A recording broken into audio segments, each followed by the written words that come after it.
जय हिंद। मैं Pappu sir PDF mind में आपका फिर से स्वागत करता हूं। तो चलिए, आज सेशन चलेगा 10वीं कक्षा के इकोनॉमिक्स का चैप्टर नंबर 3 का। आज लास्ट सेशन चलेगा, पार्ट 2 चलेगा। हमने पार्ट 1 करवा दिया है, तो पार्ट 2 में इस पूरी चैप्टर को हमने कवर कर लेंगे। तो चलिए, देर न करते हुए आज का सेशन हम शुरू करते हैं। तो मुद्रा बचत एवं साख पढ़ रहे थे हम लोग। पार्ट 1 नहीं, ये पार्ट 2 है। पार्ट 1 हमने कवर करा लिया है। इकोनॉमिक्स का चैप्टर नंबर 3 है। तो चलिए, देर न करते हुए शुरू करते हैं। आज का पहला सेशन पर हम लोग आते हैं।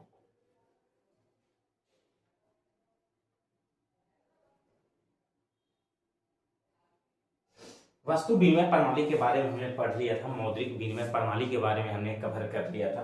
तो आज का जो चलेगा, मुद्रा से क्या लाभ होता है उसके बारे में पढ़ना है। तो इसके पहले मैं आज की क्लास शुरू करूं। कल जो क्लास में चला था, कल का जो सेशन में कुछ इंपॉर्टेंट टॉपिक था, मैंने उसको आज मैं फिर से कवर करा दे रहा हूं। तो चलिए, देर न करते हुए हम शुरू करते हैं आज का सेशन। तो कल जो हमने कवर किया था, कल जो हमने कवर कर लिया था, तो विनिमय दो प्रकार का होता है। विनिमय का दो रूप होता है। एक को कहते हैं वस्तु विनिमय प्रणाली, वस्तु विनिमय प्रणाली, और एक को कहते हैं मौद्रिक प्रणाली, मौद्रिक प्रणाली। वस्तु विनिमय प्रणाली में क्या था, तो देखिए थोड़ा सा इसके बारे में जान लेते हैं। तो मौद्रिक विनिमय प्रणाली क्या था? तो मौद्रिक विनिमय प्रणाली में वस्तु से वस्तु का लेन देन होता था। वस्तु से वस्तु का जो लेन देन होता था उसी को कहते थे वस्तु विनिमय प्रणाली। मौद्रिक प्रणाली क्या था? तो इसमें था मुद्रा से वस्तु का लेन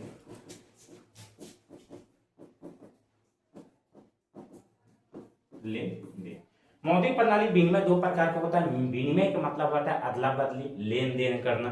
तो विनिमय दो प्रकार का होता है। एक होता है वस्तु विनिमय प्रणाली, एक होता है मुद्रा मौद्रिक प्रणाली।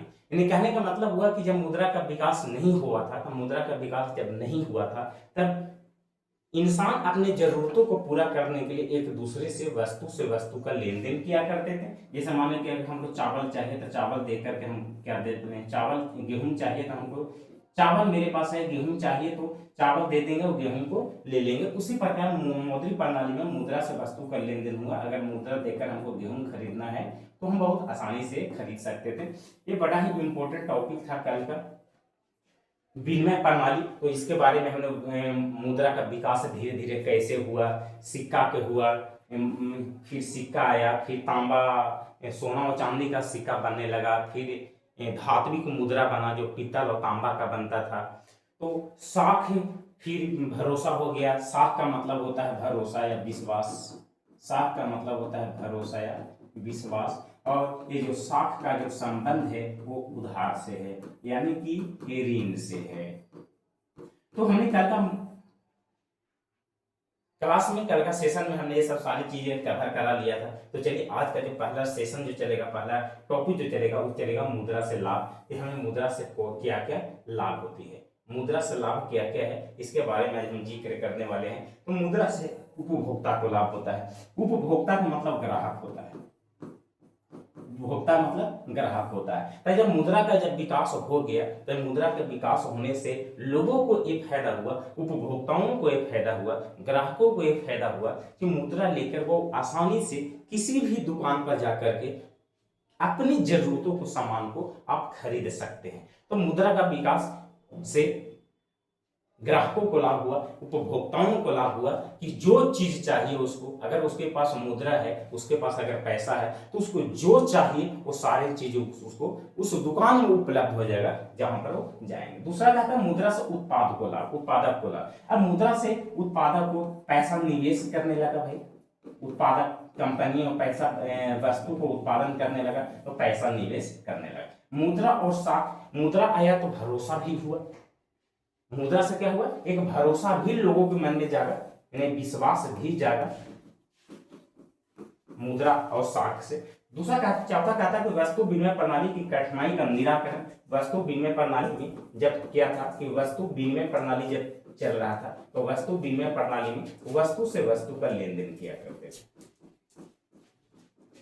वस्तु से वस्तु का लेन देन किया करते थे। अब इसमें कठिनाई क्या होता था कि अगर मान लीजिए कि हमको अगर चावल चाहिए था, मेरे पास हमको चावल देकर आया, गेहूं हमको लेना है, तो इसमें कठिनाई क्या होता था कि जिसको से हम लेन देन करते थे, जिसको से हम अदला बदली करते थे, मान लीजिए कि हम मेरे पास चावल है और हमको गेहूं चाहिए था, तो ये जरूरी नहीं होता था कि चावल अगर देंगे तो उस व्यक्ति हमको गेहूं दे ही देगा। तो इसमें कठिनाई होता था। वस्तु विनिमय प्रणाली की कठिनाई का निराकरण हुआ जब मुद्रा का विकास हो गया, तो वस्तु विनिमय प्रणाली में लेन देन में बहुत आसानी हो गया।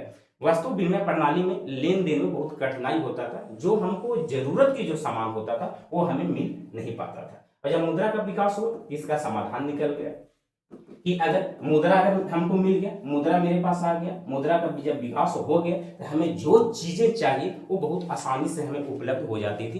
किसी भी दुकान पर जाकर के मुद्रा देकर हम वस्तु को बहुत आसानी से उसको खरीद सकते हैं। तो समाधान हो गया। जो वस्तु विनिमय प्रणाली में जो कठिनाइयां का सामना करना पड़ता था, वो मुद्रा के विकास में वो कठिनाई समाप्त हो गया।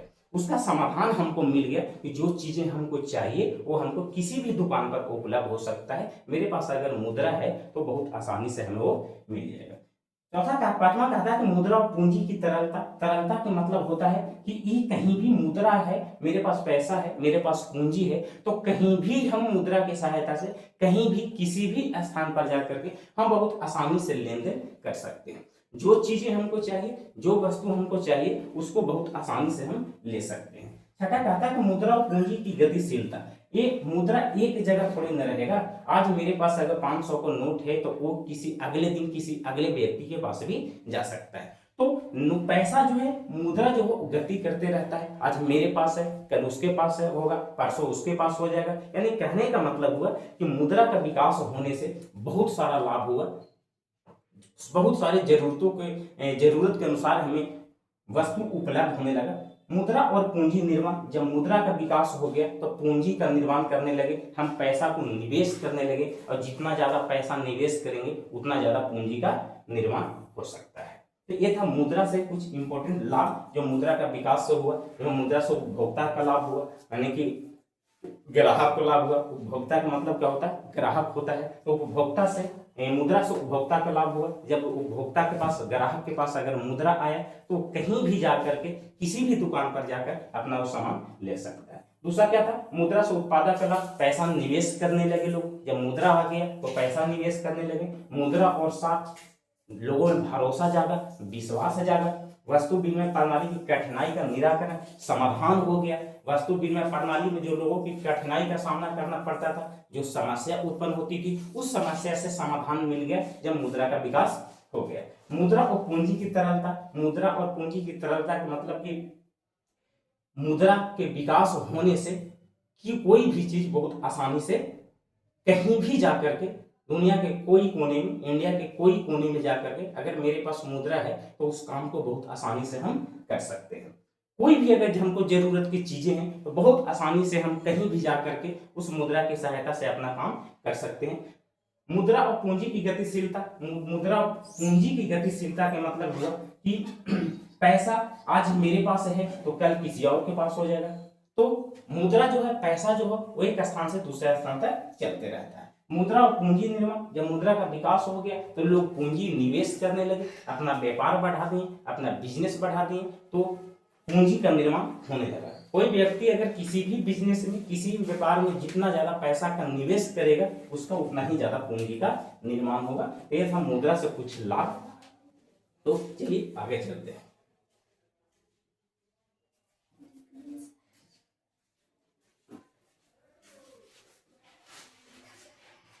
आगे वस्तुओं को दो भागों में बांटा जा सकता है। हाँ, वस्तु को दो भागों में हम बांट सकते हैं। कौन कौन? वस्तु दो प्रकार का ही होता है। वस्तु दो प्रकार के होते हैं। वस्तु दो प्रकार के होते हैं। पहला को कहते हैं चालू वस्तु। चालू वस्तु, और दूसरा को कहते हैं टिकाऊ वस्तु।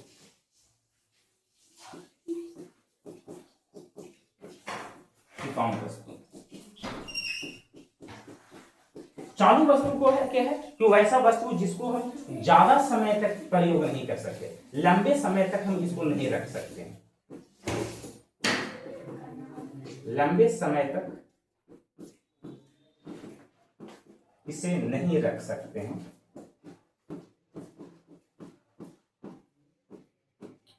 नहीं रख सकते हैं। टिकाऊ वस्तुओं क्या है, इसे हम लंबे समय तक रख सकते हैं, इसे लंबे समय तक हम रख सकते हैं।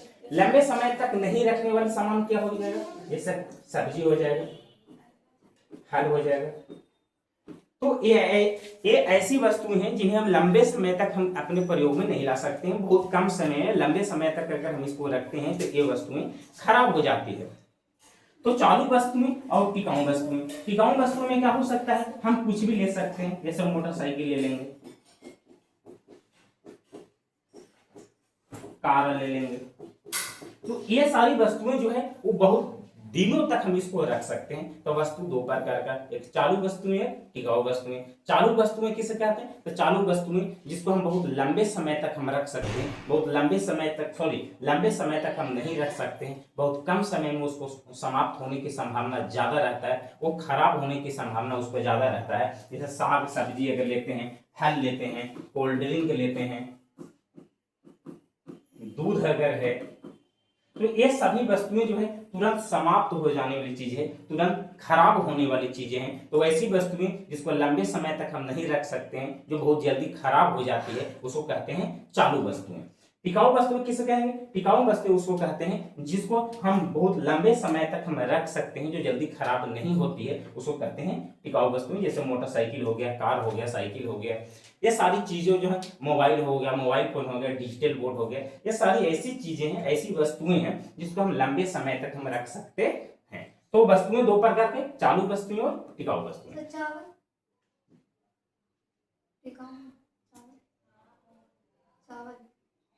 नहीं, कितना दिन हम चावल को रख सकते हैं, 1 साल 2 साल, इससे ज्यादा रख सकते हैं नहीं, खराब हो जाएगा, उसमें कीड़ा लग जाएगा, लग जाता है, तो वो नहीं होगा। चलिए, चालू वस्तु में क्या, कुछ ऐसी वस्तुएं होती है जिन्हें हम तत्काल उपभोग करते हैं। तत्काल के मतलब तुरंत, ज्यादा लेट नहीं करेंगे, 2 दिन 4 दिन नहीं करेंगे, अब तो खराब हो जाएगा। जैसे फल हो गया, सब्जी हो गया, कोल्ड ड्रिंक हो गया, ये सभी वस्तुएं को बहुत कम समय के लिए हम उपयोग कर सकते हैं, ज्यादा समय के लिए नहीं। कोई ऐसा वस्तु का नाम बताइए जो खाने वाली चीजें हैं और जिसको हम बहुत लंबे समय तक रख सकते हैं, बताइए कोई ऐसी वस्तु ध्यान में आ रहा है? आप लोग किचन में काम करने वाली है, बताओ कुछ ऐसी वस्तुएं जिसको हम लंबे समय तक रख सकते हैं। नमक। नमक लंबे समय तक रख लेंगे उसको? नहीं। खुला में छोड़ दो उसको, वो पिघल के पानी आ जाएगा।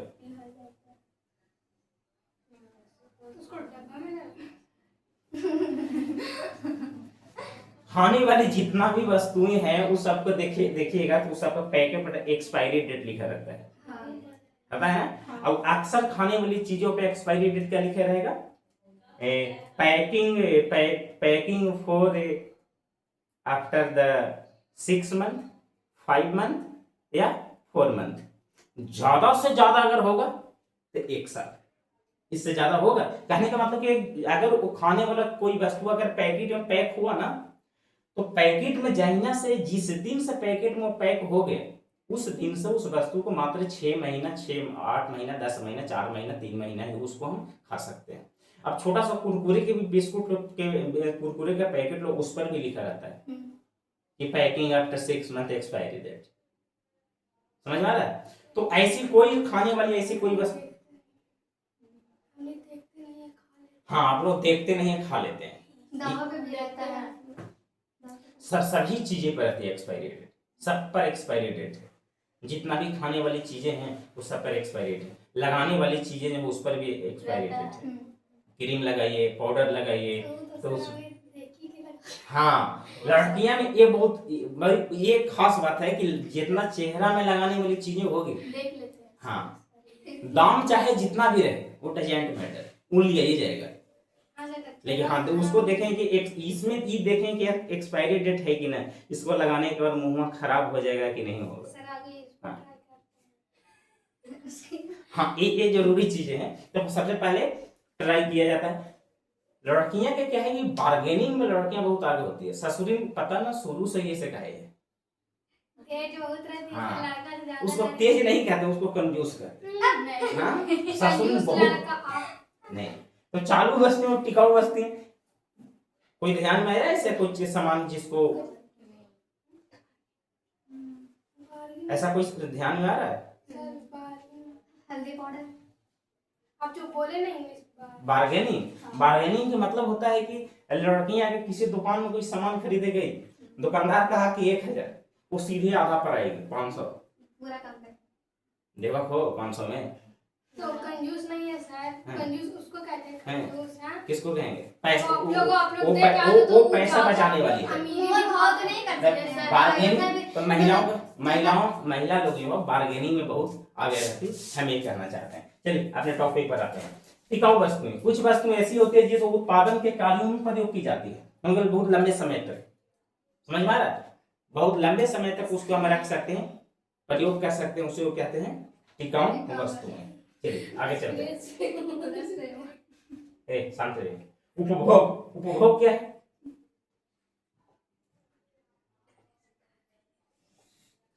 उपभोग के मतलब होता है कि अगर कोई वस्तु आप खरीदे, अगर कोई आप वस्तु खरीद रहे और खरीदने के बाद अगर उसको आप अपने लिए यूज कर लिए और समाप्त हो गया, समझ में आ रहा है? ऐसी वस्तुएं जो आप अपने लिए खरीदे और खरीदने के बाद उसको अपने प्रयोग के लिए, अपने उपयोग के लिए उसको उपयोग कर लिए, खा लिए, जैसे खाने वाला कोई सामान है, समझ में आ रहा है? तो वो वस्तु बाजार से खरीदे और खरीदने के बाद उसको आप खा लिए, खत्म कर दें, तो क्या कहलाएगा?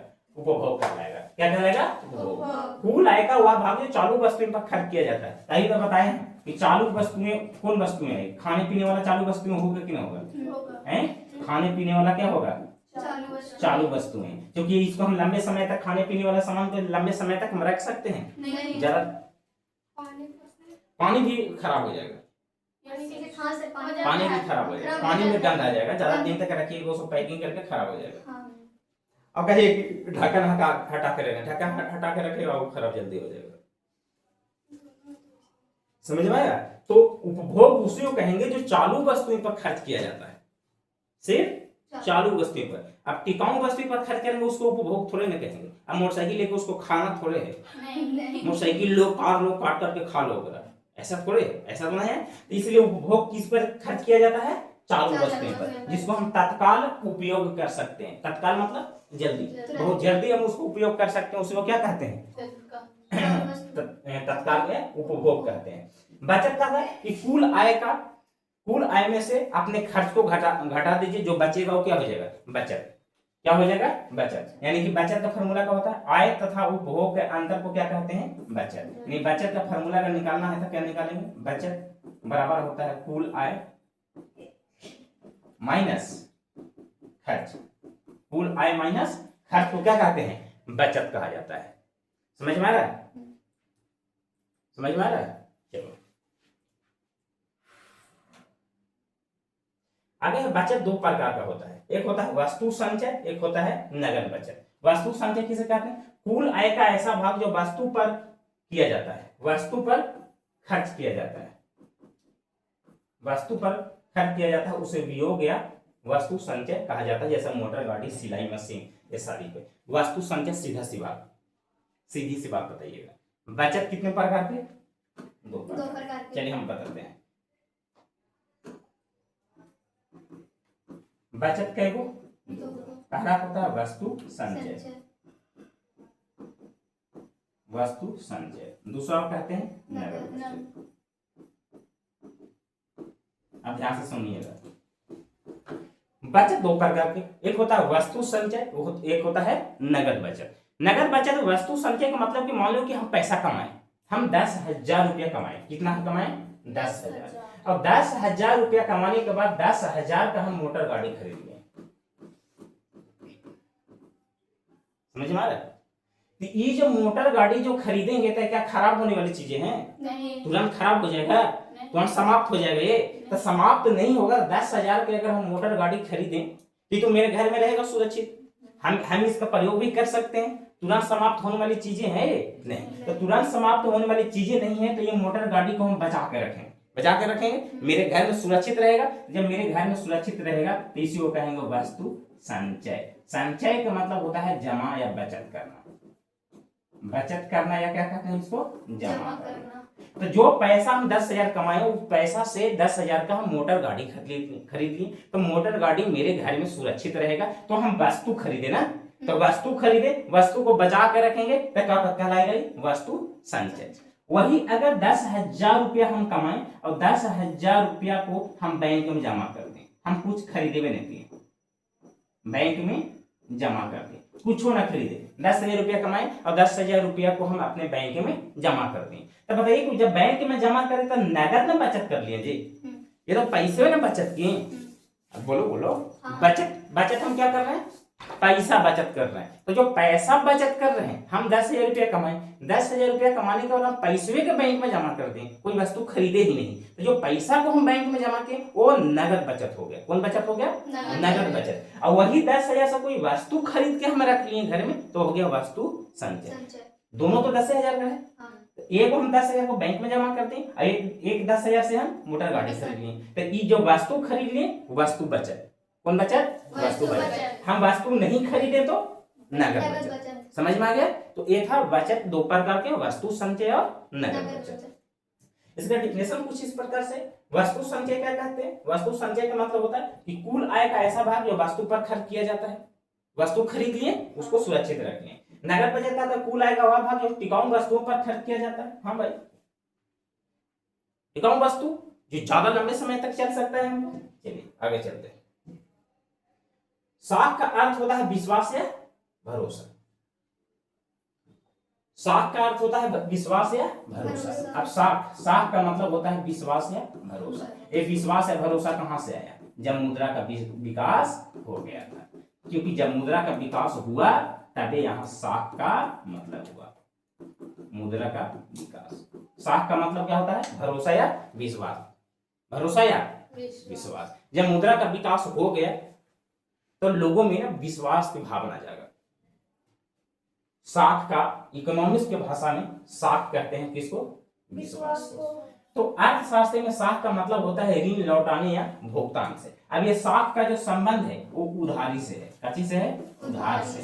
काची से है, ऋण चुकाने से है। काची से, ऋण चुकाने से। कहने का मतलब सीधा सीधा, हम किसी को 10,000 रुपया दिए, कितना दिए, 10,000। तो हम 10,000 रुपए किसी व्यक्ति को तभी दे सकते हैं जब उस व्यक्ति पर हमको साख होगा।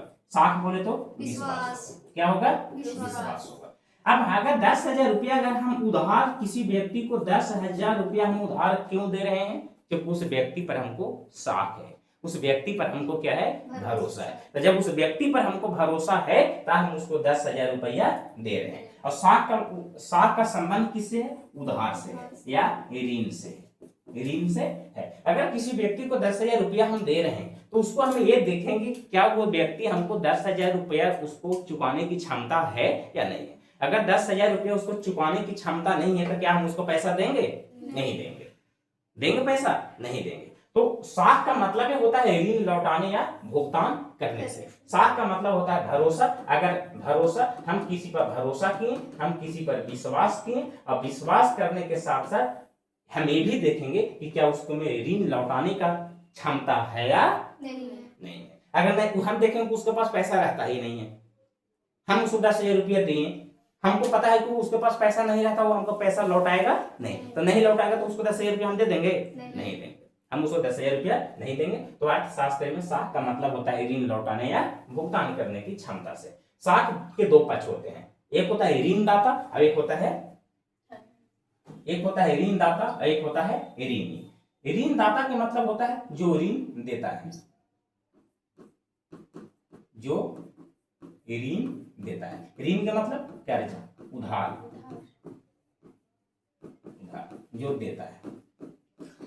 इसी को हम कह सकते हैं कि देनदार है भाई, देनदार। देने वालों को क्या कहेंगे, देनदार। और ऋणी जो कर्ज लेता है, जो कर्ज लेता है, यानी कि इसको हम कह सकते हैं लेनदार। देने वाला देनदार और लेने वाला लेनदार। तो साख के दो पक्ष होते हैं। अब बताइए कि साख का दो पक्ष के कहने का मतलब कि भरोसा, काची का भरोसा।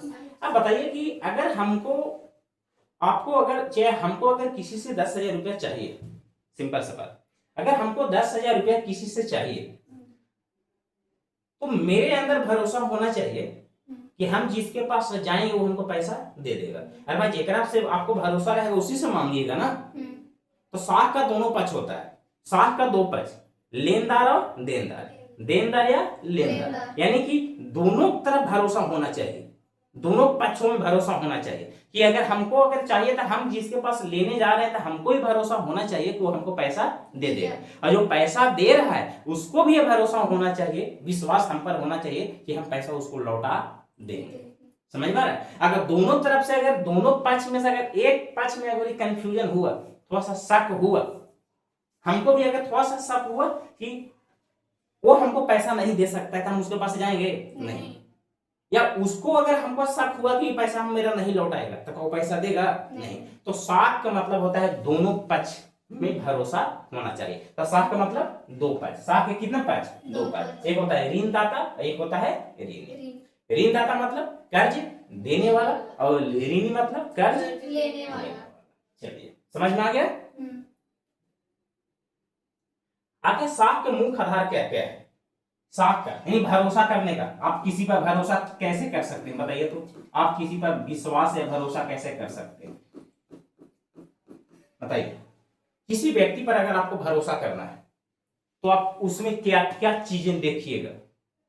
आपको किसी पर लोन देना है, किसी को कर्जा देना है, तो कर्जा देने से पहले क्या देखिएगा उसके अंदर, उस व्यक्ति के अंदर आपको क्या ऐसी नजर आना चाहिए चीजें जो आपको लगे कि हाँ ये मेरा पैसा वापस कर सकता है? क्या देखिएगा बताइए?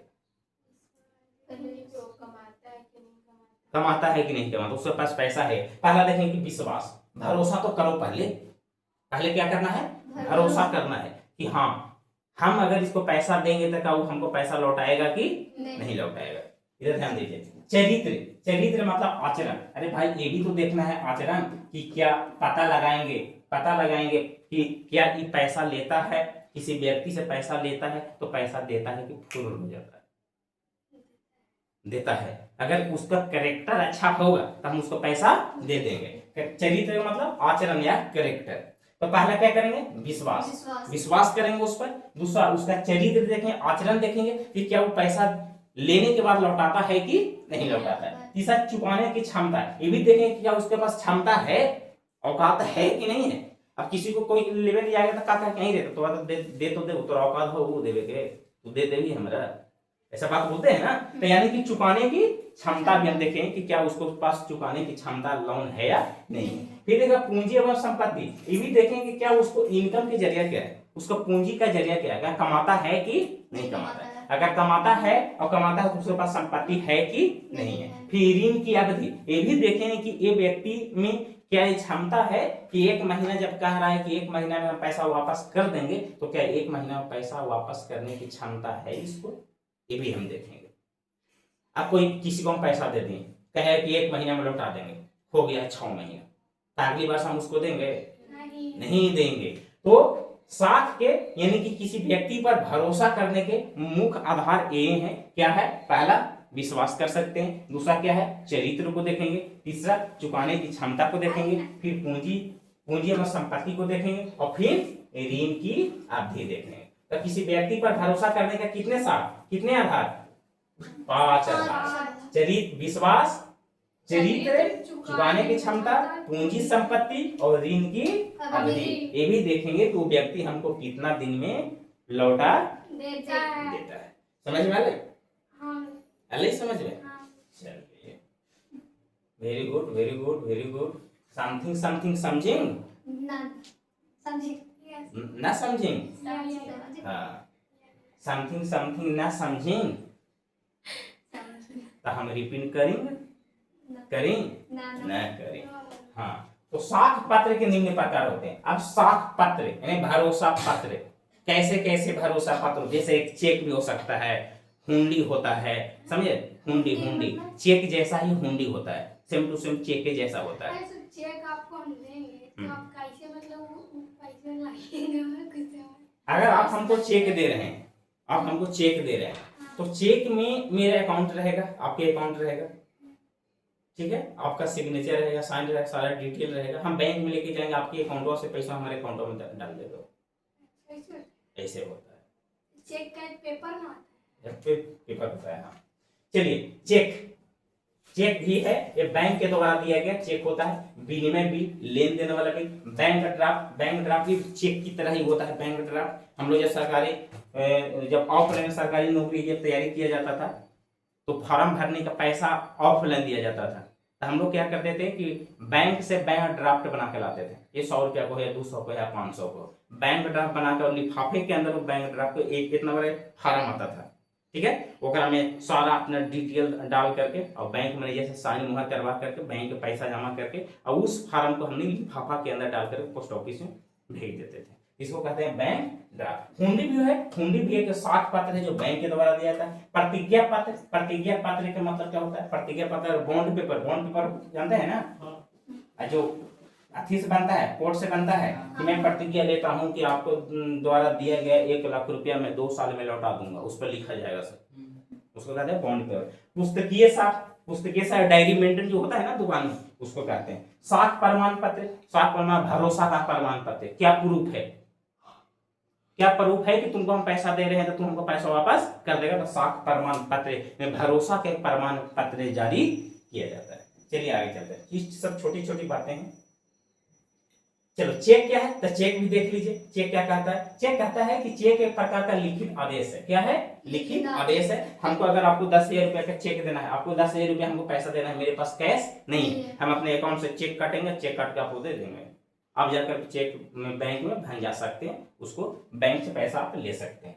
जो बैंक में रुपया जमा करने वाला अपने बैंक को देता है, ठीक है, अपने बैंक को देता है और उसमें लिखित रकम उसमें लिखित व्यक्ति को दे दिया जाए। कहने का मतलब क्या कि हमको अगर आपको, हमें आपको 10,000 रुपया चाहिए, कितना चाहिए? 10,000। 10,000 रुपया चाहिए, तो हम आपके नाम पर चेक काट के देंगे। आपका नाम रहेगा उसमें, आपका अकाउंट नंबर रहेगा और आपका उसमें आपका नाम रहेगा। हम आपको चेक काट के दिए, आप बैंक में चले गए, तब बैंक में जाकर के वहां जैसी बैंक वाला को दीजिएगा तो उसमें जितना रुपया दिया हुआ है, रखा हुआ है, मतलब उसमें लिखा हुआ है जितना रुपए, वो बैंक आपको वो दे देगा। इसको क्या कहते हैं? चेक कहा जाएगा।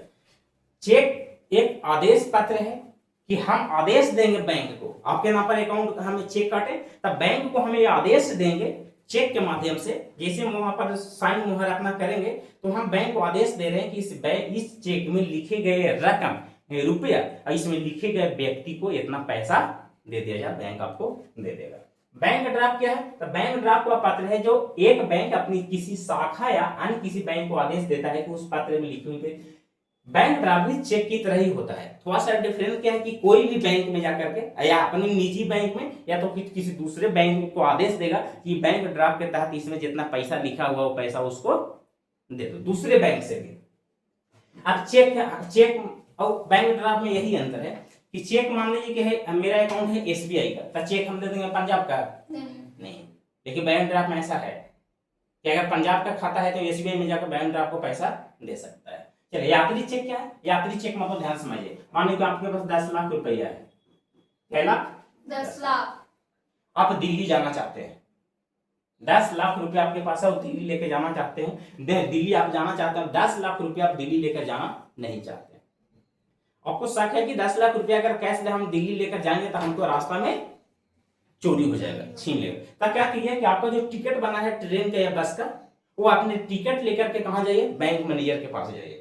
अब वो आपको टिकट के आधार पर, जो टिकट होगा ना, तो टिकट के आधार पर बैंक आपको यात्री चेक बनाएगा और 10 लाख रुपया बैंक में जमा कर दीजिए और वो यात्री चेक लेकर के आप दिल्ली चले जाइए और दिल्ली के बैंक में वो यात्री चेक वहां जाकर दिखाइए, आपको 10 लाख रुपया वहां वापस मिल जाएगा। समझ में आ रहा है? अब कोई है कि अकाउंट में डलवा लेती है, अकाउंट में अकाउंट नहीं है तो ऐसा समस्या आता है। तो यात्रियों की सुविधा के लिए यात्री चेक बैंक द्वारा जारी किया जाता है। बैंक के द्वारा क्या जारी किया जाता है? यात्री चेक। कोई भी व्यक्ति बैंक में निश्चित रकम जमा कर देने पर यात्री चेक प्राप्त कर सकता है। 10 लाख रुपया बैंक में जमा कर दीजिए, बैंक वाला आपको बना के क्या दे देगा? यात्री चेक बना के दे देगा। और प्रत्येक यात्री चेक पर एक निश्चित रकम छापी रहती है, छुपी नहीं, हाँ छापी रहती है। यानी कि आपको 10 लाख रुपया है बैंक में जमा कर, 10 लाख रुपया का आपका यात्री चेक बनवाना है, 10 लाख रुपया को आप बैंक को दे दीजिए। आपको जो यात्री चेक बनाएगा उस पर आपका नाम रहेगा, 10 लाख रुपया आपका नाम रहेगा और यात्री बैंक की किसी भी शाखा में यात्री चेक प्रस्तुत कर पैसा प्राप्त कर सकता है। कहीं भी जाइए उसी बैंक में, मानो कि एसबीआई में आप जमा किए हैं, एसबीआई से यात्री चेक बनाए, तो कहीं भी जाकर के किसी भी क्षेत्र में एसबीआई के शाखा से ही, एसबीआई के ब्रांच से ही उस यात्री चेक के माध्यम से 10 लाख रुपया को वापस ले सकते हैं। तो ये था यात्री चेक। कितना मिनट का वीडियो बन गया?